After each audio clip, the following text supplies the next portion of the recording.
Mga katrops, welcome back ulit sa aking channel, Sports React PH. At ngayon nga ay pag-uusapan natin ang balitang pagbabalik ni Gabe Vincent sa kanyang dating team na Miami Heat. Pag-uusapan na rin nga natin dito sa ating panibagong video ang naibalitang pagkuha kay Chris Paul ng Los Angeles Lakers.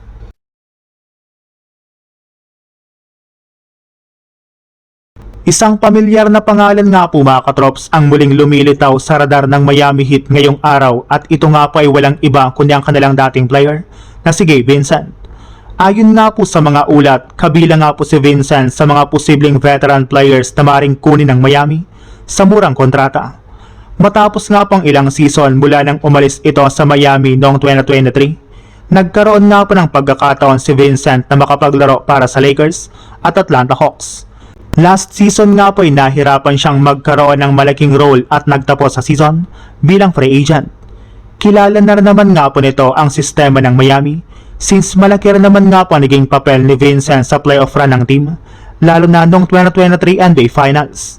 Ang kanyang depensa, ball handling at kakayahang tumira mula sa 3-point line ay maaaring makatulong bilang backup guard.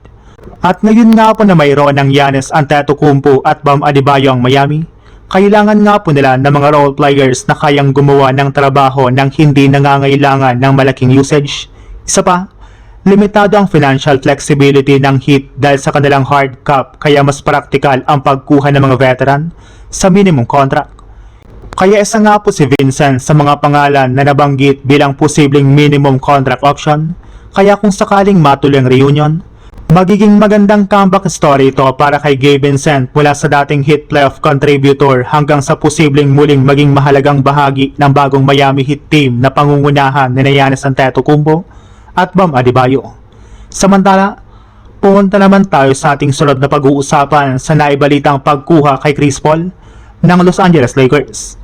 Malaking pagbabago nga po ang maaaring mangyari sa Lakers matapos ang napakalaking ownership change ng kanilang franchise.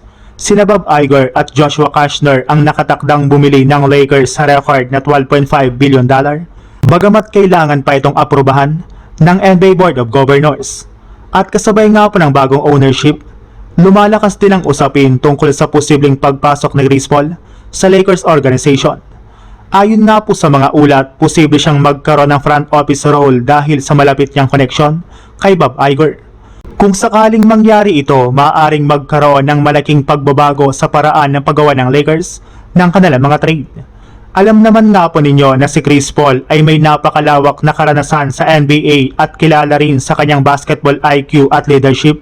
Kaya naman posibleng makatulong siya sa bagong management sa paghahanap ng mga veterano at role players na babagay sa sistema ng Lakers.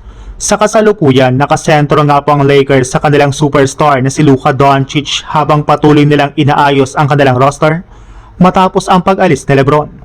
Kaya posible nga po na ang susunod na hakbang ng bagong management ay gumawa ng malalaking trades para makabuo ng championship roster sa paligid ni Luka.